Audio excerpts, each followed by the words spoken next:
injusticia cometida en contra de uno es una amenaza en contra de todos. Justicia y perspectiva con Isabel Herrera.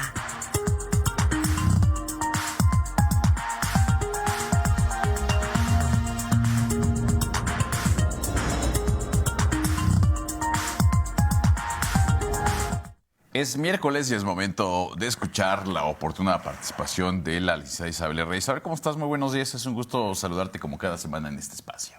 Muy buenos días, Marco, Alfredo. Muy contenta de estar otro miércoles desde acá, desde mi alma mater. Un saludo a todas las personas que nos están mirando y escuchando y a todas aquellas personas que hacen posible que nuestra imagen y nuestra voz lleguen a todos los hogares queretanos. Marco, escuchaba ahorita todos los mensajes que te comparten. Qué padre que haya esta retroalimentación. Solo sí cuidar un poquito cómo nos dirigimos a las personas que comunican las noticias, a quienes ejercen el periodismo, a los periodistas también, a los reporteros, porque vivimos en un país donde hasta ayer estaba desaparecido un periodista en Jalisco, apareció hace unas 3 horas, reporta a su hija. Entonces sí, un poquito de mostrar más tolerancia hacia otras maneras de pensar en el país donde es más peligroso ejercer el periodismo que incluso en zonas de guerra. Pero bueno, justamente hablando de estas cuestiones de intolerancia, quiero comenzar con una frase de Erendira Derbez que refiere: qué desolador es pensar que vivas así solito, es una consigna. No hay mucho más que añadir, no hay contexto necesario. El más mínimo derecho, el de existir, se los arrebataron. Y justamente hoy voy a abordar pues los logros gracias a las marchas feministas, pero también voy a abordar cifras y leyes. ¿Por qué? Porque infortunadamente vivimos en un país que tiene una deuda histórica para con las mujeres, donde aún hay personas que defienden paredes. Válgame Cristo resucitado. Y entonces juzgan a estas personas, a estas mujeres que marchan, que han atravesado distintos tipos de violencia, y se les juzga desde la comodidad, desde la fiscalización del tono, cuestionando su iconoclasia. Ojalá que nunca les toque proceder desde la impotencia y frustración con las que muchas veces nos toca salir a exigir que se impulse la administración de justicia. ¿Por qué? Porque de verdad que paredes les van a faltar. Qué triste que hoy tengamos que recurrir al podría ser tu mamá, tu hermana, tu novia, tu esposa, tu amiga, para motivar la empatía en las personas, cuando debiera de ser que es por el simple hecho de ser personas que se pudieran colocar en el lugar de la otra, del otro. Bueno, les dije que íbamos a empezar con cifras en este país. El 57% de las víctimas de feminicidio mueren en manos de sus parejas. El 32% de los feminicidios ocurrieron en el hogar. 70.1% de las mujeres de 15 años ya han sufrido cualquier tipo de violencia. Más del 30% de las mujeres detenidas han sido abusadas sexualmente por policías. 1 de 100 niñas se encuentran en unión formal. Y justamente en la mañana vi un reel que una mujer está diciendo que hoy todavía el gobierno, las autoridades tienen que salir a decirle a los hombres que es erróneo casarse con niñas. Y bueno, cifras del 2023, hubo 8,386 nacimientos de niñas entre 9 y 14 años producto de violencia sexual. Es decir, hay cerca de 8,000 pederastas que abusan sexualmente de niñas. Y entonces decirle que tal vez a usted el feminismo, ver a estas mujeres, a mis hermanas salir a tomar las calles, a exigir que no las maten, a exigir justicia, a exigir que no las violen, tal vez le genera incomodidad. Tal vez el viernes no pudo salir a echarse sus piripis. El tema es que a ellas el machismo las mata. Y entonces justamente recordar que la justicia tiene nombre de mujer porque el sistema patriarcal disfruta violarla. Y entonces la brecha salarial es del 35%, donde las mujeres tienen que laborar 127 días más al año para igualar el salario masculino. Infortunadamente, en nuestro país al día desaparecen 6 mujeres. Aquí en Querétaro hay una niña que no aparece desde el viernes. ¿Dónde está? 27% de los alumbramientos corresponden a niñas entre 9 y 14 años. Y infortunadamente, las complicaciones derivadas del embarazo y del parto son la segunda causa de muerte en niñas entre 15 y 19 años a nivel mundial. En cada 4 de 10 hogares hay un padre abandónico y las mujeres representan o realizan el 76% de las labores domésticas. Pero justamente me decían en días pasados, me cuestionaban qué se lograba con las marchas, qué se lograba con estas manifestaciones de todas estas mujeres poderosas, porque ya saben que no utilizamos la palabra empoderadas. Estas mujeres poderosas que con todo el dolor, con todo lo que han vivido, salen a tomar las calles, a contar su historia, a apropiarse de sus narrativas. Y entonces hoy les quiero compartir que gracias a las mujeres feministas, por ejemplo, yo hoy puedo lucir pantalones, me puedo divorciar, pude estudiar, pero actualmente hay varias leyes que usted tiene que conocer que se deben a las feministas y las voy a decir. La ley Sabina, como usted sabe, en México 3 de 4 infancias de padres separados no reciben la pensión alimenticia.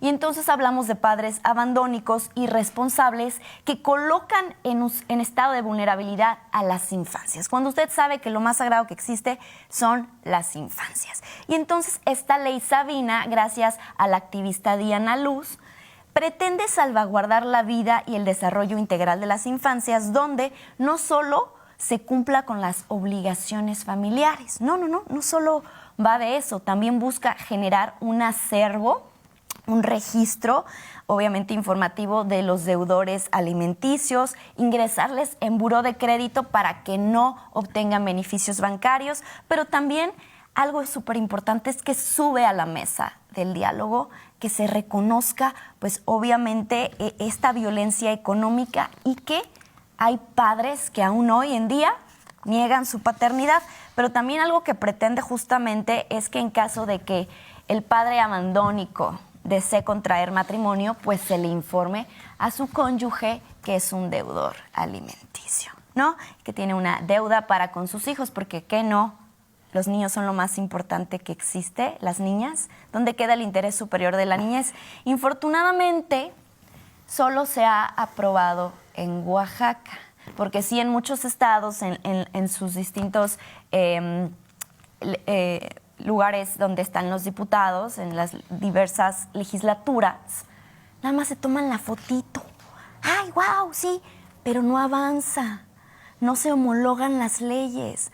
Entonces no se reforma, entonces nada más queda en la fotito de Facebook, en los likes, que ya se aprobó, ¿no? Entonces hay que seguir haciendo presión. Ahí también surge, gracias a las feministas, la ley Ingrid. Y justamente, no sé si recuerdan este infortunado feminicidio que se dio en pandemia, donde se filtraron las imágenes del cuerpo de esta mujer.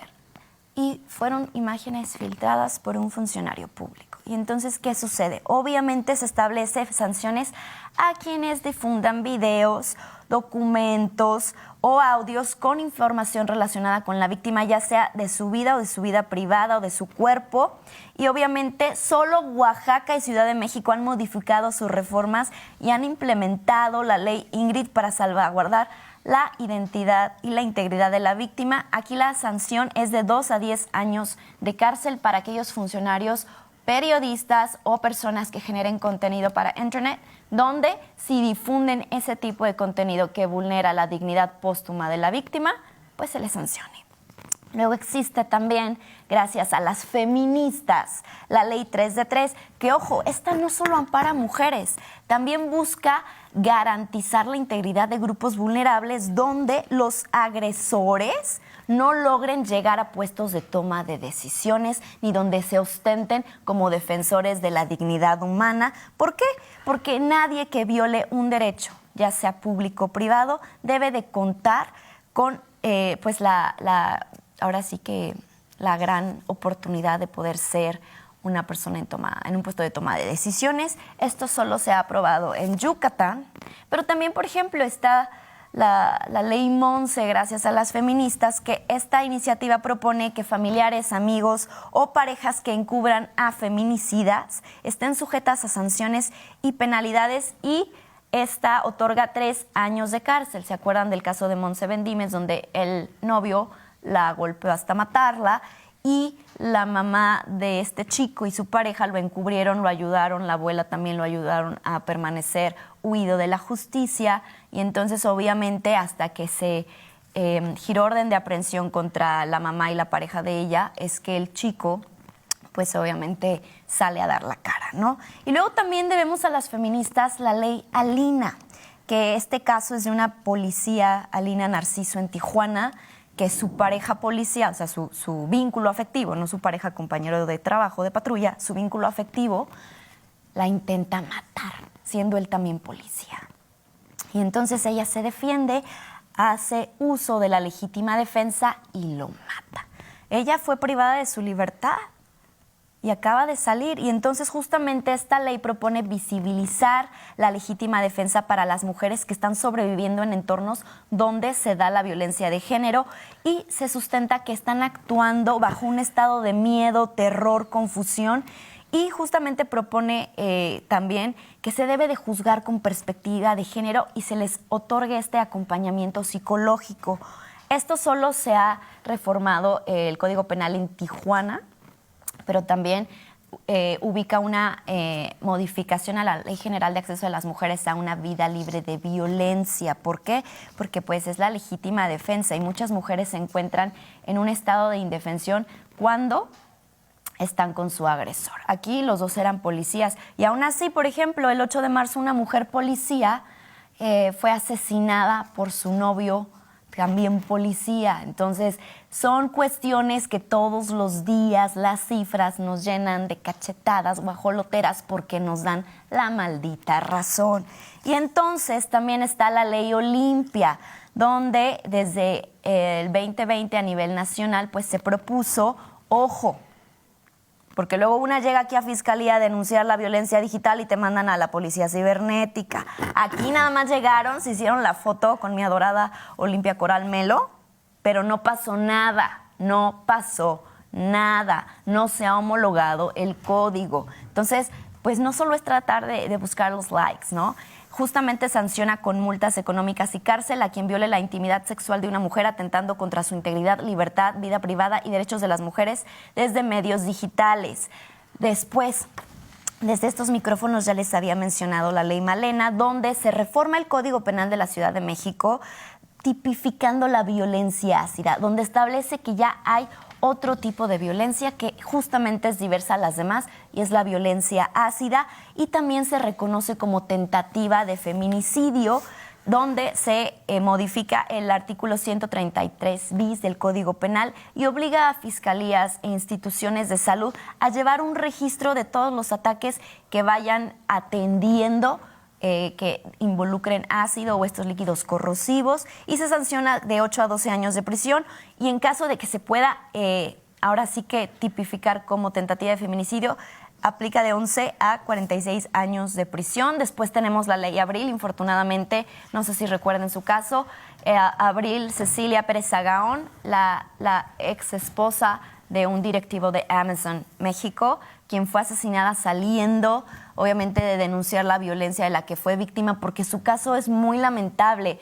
Ella dormía y el hombre, el esposo, la agrede mientras duerme con un bate y la golpea, la intenta ahorcar, y el juez dice: no es violencia feminicida, no es tentativa de feminicidio, es violencia intrafamiliar. Él sale libre, y un día ella, que ya iba a irse a vivir a Nuevo León, Monterrey, con sus hijos y su abogado, le sueltan 2 balazos, uno en la cabeza y uno en el hombro. Y entonces esta reforma, que pretende, pues obviamente sancionar con 18 años de prisión a aquellos funcionarios en fiscalías, en MPs, que no lleven investigaciones con perspectiva de género, para que paren orejitas los de aquí, porque luego llegas a denunciar justamente violencia física por parte de tu pareja y te preguntan aquí en la Fiscalía de Querétaro si disfrutas tener intimidad con él y cada cuánto sostienes débito carnal con el hombre que te está agrediendo. Entonces, justamente aquí se sugiere que se dé un trato privilegiado, diferenciado a las víctimas que son por razón de género, obligándolas a que no tengan que modificar su declaración con el fin de minimizar la violencia y reducir la sanción. Contempla la separación del cargo y la inhabilitación por 20 años a servidores públicos que no soliciten las diligencias pertinentes, peritajes, informes, dictámenes que acrediten la responsabilidad del acusado, porque de estas negligencias los agresores infortunadamente gozan de impunidad, de libertad y continúan violentando a las mujeres. También se aplica 18 años de prisión a funcionarios públicos que no otorguen medidas de prevención a las víctimas. Pero se nos acaba el tiempo. Y yo me voy a despedir con una frase de Angela Davis que dice: debemos pensar en una justicia que esté fundamentada en el imperativo de que las personas puedan florecer. Con eso me despido hoy, Marco. Isabel, muchas gracias como siempre. Nos vemos la próxima semana. Claro que sí, Marco. Hasta entonces. Vamos a una pausa y regresamos con más.